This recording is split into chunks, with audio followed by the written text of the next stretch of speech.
lovers, welcome to the Big Love Energy podcast. Today is our first episode and we are going to keep it short and sweet today. Just a little bit of an introduction into what we're about. When I say we're, it's me, Jesselou. But yeah, we're going to talk about Big Love Energy, why we've started the podcast, what I want from it, my expectations. We talk about some of the guests that will be appearing, and then I go straight into one of our weekly segments, Love Letters, where I get to chat to you guys through questions that you've asked through our Instagram question box. And it's, the crux of today's episode, just to get us going, and we'll go from there. I'm so excited to talk to you all and talk to our guests and get real and raw and have fun on the Big Love Energy podcast. Let's get into it. So Big Love Energy, you guys would know that last year I had a range of clothing and it had Big Love Energy sprawled across it. I love seeing you guys in it. And it just was so fitting. My studio is next door to Sunnydale Studios, and we call them like the car park chats, where we sort of hang out the front as we come into our offices. And one afternoon I was chatting with the guys at Sunnydale, and they were like, "Hey, don't you reckon like you could have a podcast, like based off your whole vibe? Like we see you every day. We know like through your business, like there's a certain, vibe in terms of, you're one way for the business. And then as we know you is like this big love energy vibe. Why don't you, show that to people and let's get this podcast happening?"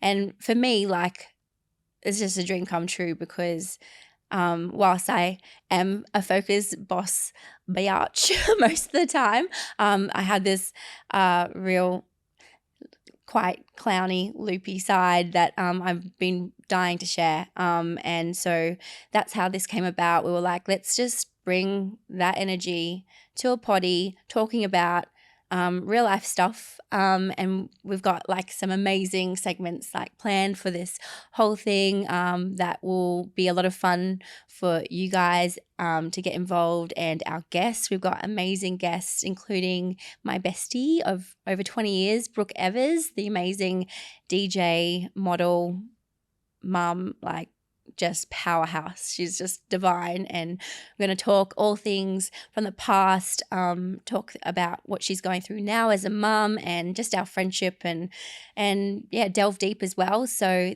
that's going to be fun. And then my beautiful friend Emily Jade O'Keefe, who some of you might know from what doesn't she do? She's like mainly on radio, Hot Tomato, but also a musical superstar as of late, which is just insane, and just talk about her journey through life more recently, and just the juggle, and also get down and dirty with some fun stuff as well. And then, of course, my amazing psychologist, Monique Harding, who is just, oh my gosh, if you don't follow the Relatable Therapist on Instagram, you have to. She literally turned everything around for me in the way that, going through that really hard time through my transformation over the last 2 years really had such an impact on my mindset and how I looked at things. And we're going to talk about the real like science behind how you get through day by day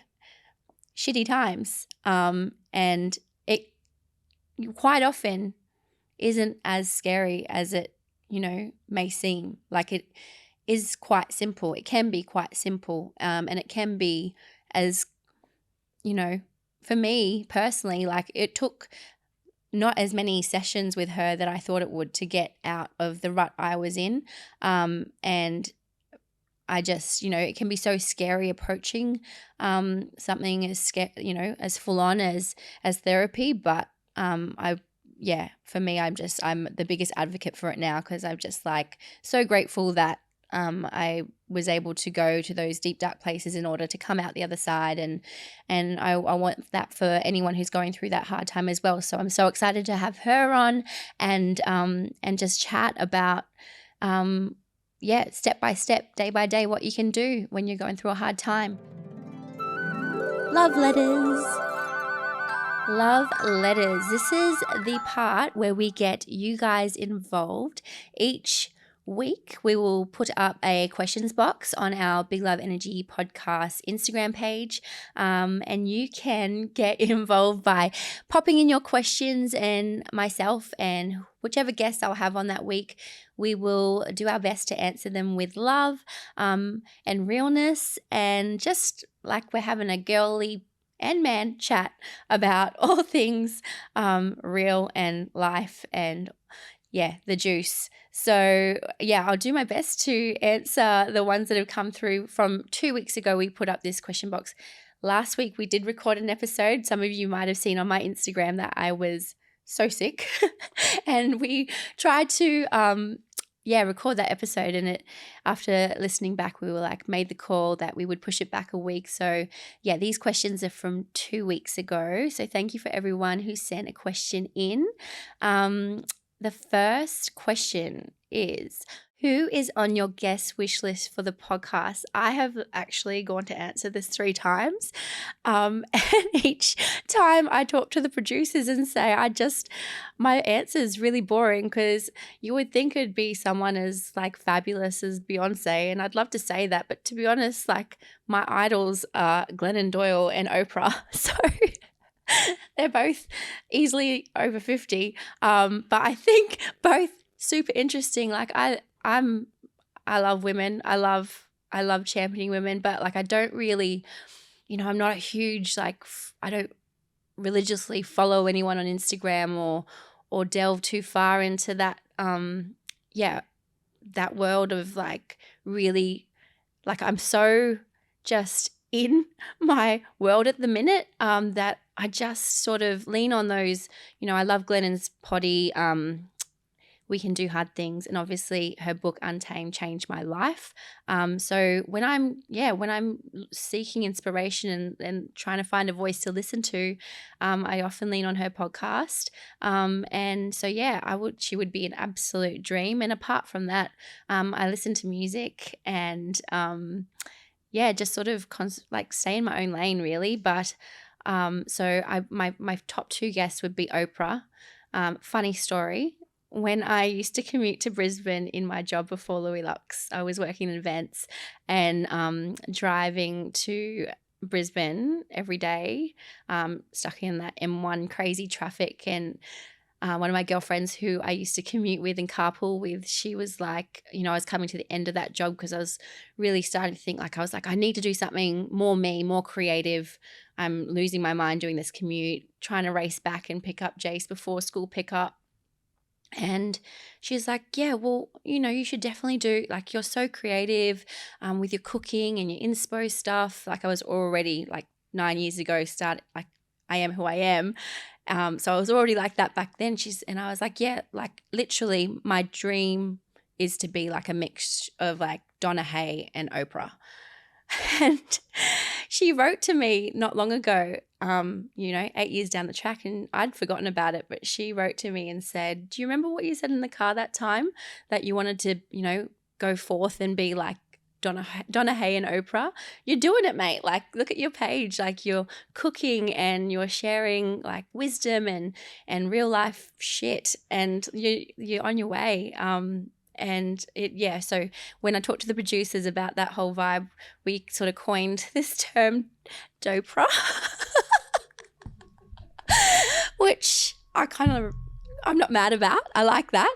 I think having someone like Oprah, Glennon Doyle, and getting down and Dopra with them would be my dream. So next question, what are you most excited about for this podcast? Oh my gosh.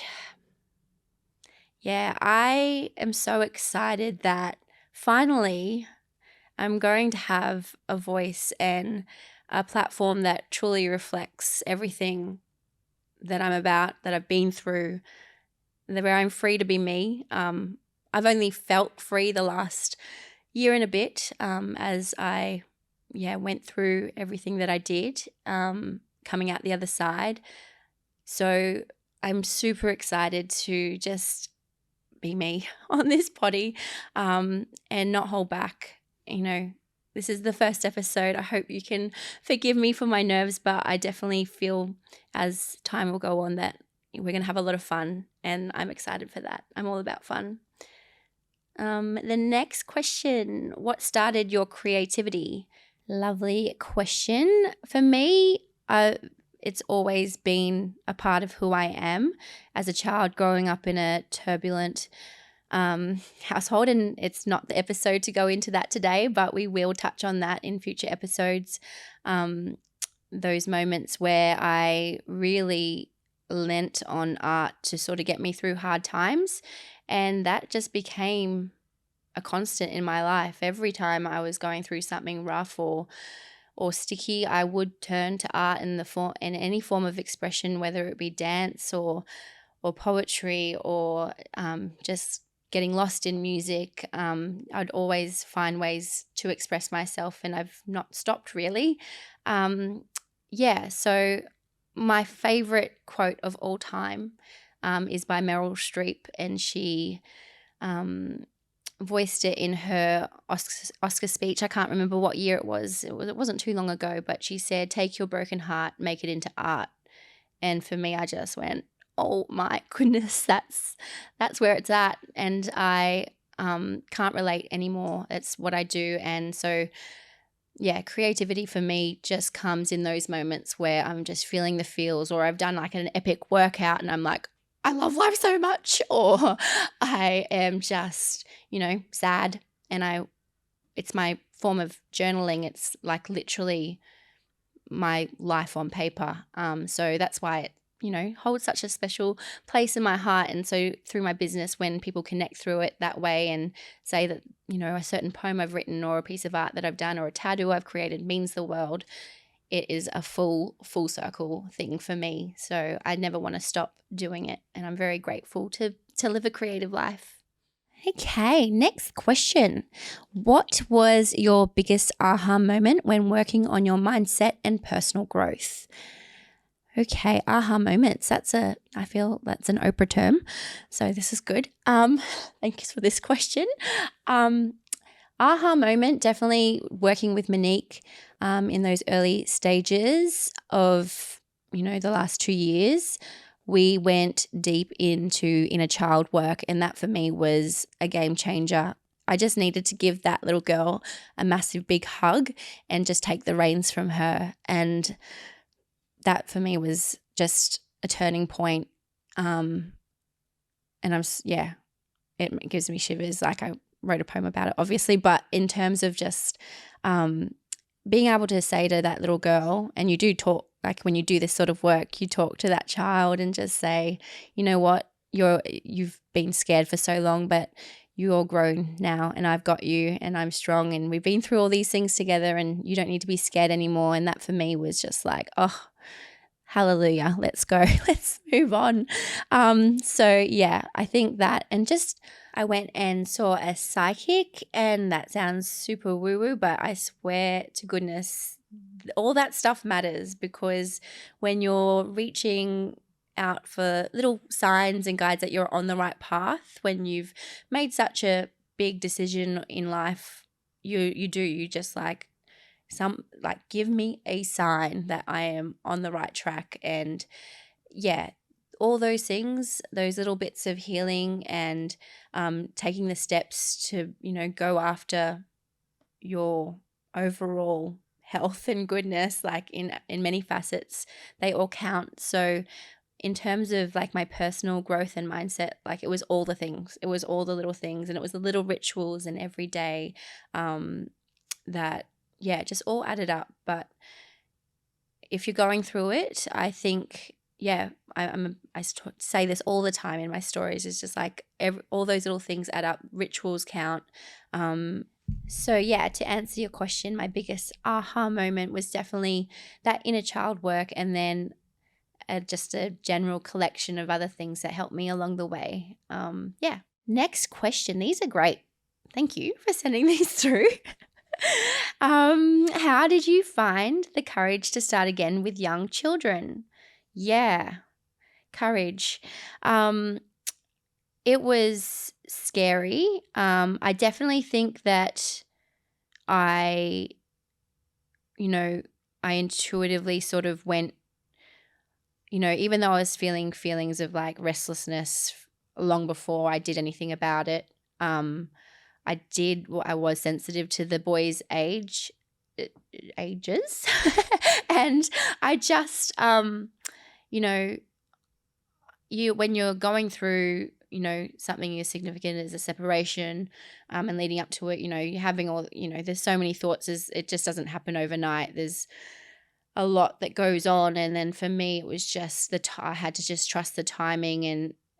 And for me, I really knew that it wasn't just, my relationship. I did feel a massive shift within me personally, because I was going through all this stuff of like wanting to grow. I wanted to move past the rut that I was in, and it was within my relationship. It was within knowing that I had this greater calling with my business, that I just wanted to take it to the next level. And it all sort of led and pointed to the time that Rafi would be starting school, my youngest. I don't think I've touched on that today yet, but for those who are new, I do have 2 boys. Jace, he's 15, and Rafi is 7, and they are everything. But yeah, I really looked at the timing of, my youngest starting school and went, that's go time. And so for me, I took that step at that time, went, right, I'm doing this now, going out on my own, and it was scary. So yeah, it does take a lot of courage, but for me, there was no other real option. I was just at that point in my life where I had to go forward and grow. And for me, it was on my own with my kids. Like, that was the best thing for me. And every day since then has been, one step. It's not like being a rapid growth every day, but it's just moving forward. I'm not one, I just, having been through what I've been through and seeing life the way that I do, I'm not one for sort of sitting still. I get very restless. So for me, I just want to grow every day. And I've been able to do that since going out my own, on my terms. And the fear is overridden by the pride every day, because I get to, I'm doing what I want to do. And so that's beautiful. Yeah, that's that question. I don't want to get too deep first episode. Save those gems for later on. How to keep your heart open after divorce. Oh my goodness. I just said I didn't want to get too deep. Okay, so for me, I'm always one to be open. I'm the most hopeful person you'll ever meet. You got to be when you've been in the trenches more times than you can count on one hand. So for me, it's always being about open and being hopeful that love and beauty and light exists in every day. And it's all I've ever wanted, really. And so for me, I don't think I was ever really closed. I've just been wanting to live a life full of love. So yeah, I think that's why I'm a lover.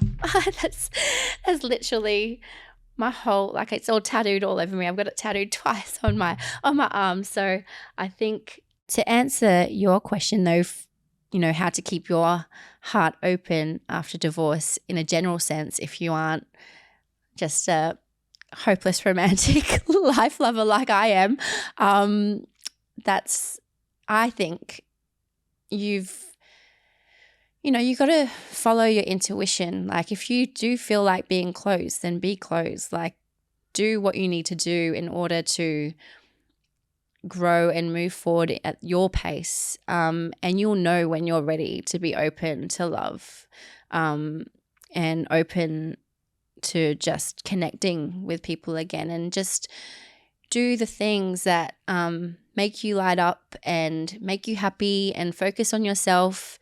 And before you know it, you'll actually attract like-minded people that want the best for you and see you happy and living your best life. And you don't need to do it for anyone else. You need to do it for you, and you'll just, before you know it, you'll be open without even knowing. So that's my little tidbit on that. That's it for the questions. I liked them. Thank you so much. I'm actually really looking forward to seeing what comes through on our question box each week. We'll do our best to answer as many as possible. Okay, that brings us to the end of our first episode of Big Love Energy. Thank you so much. I hope you loved it. I feel like I've got a really good feeling about all that's ahead. So I'm so excited to get into next week's episode. But before we can get there, we've got to wrap it up with our segment, which we will finish every week by. Being a Monday episode, we thought it'd be nice to part with some words of wisdom in a little segment we like to call Words to Live Your Week By. Words to live your week by. It'll be sometimes my poetry or just some words that I just got to share with you in hopes that it, brightens your week or gives you something to sort of channel if you're facing a tough time throughout the week. But this week we thought it'd be fitting to kick it off with one of my poems called Big Love Energy. Wow. I will read it to you. I don't do this very often, read my own poetry aloud on a microphone, but here goes. Feel the feels, hug a lot, say the things, let it all out. Take a deep breath, intentionally be.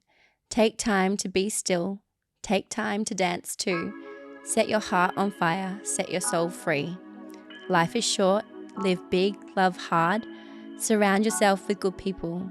All about that big love energy. Yeah! So pumped. Thank you guys for listening. Can't wait to chat again next week. Bye! I don't want just anybody. Let me treat you like somebody. Try to dive on a Rari.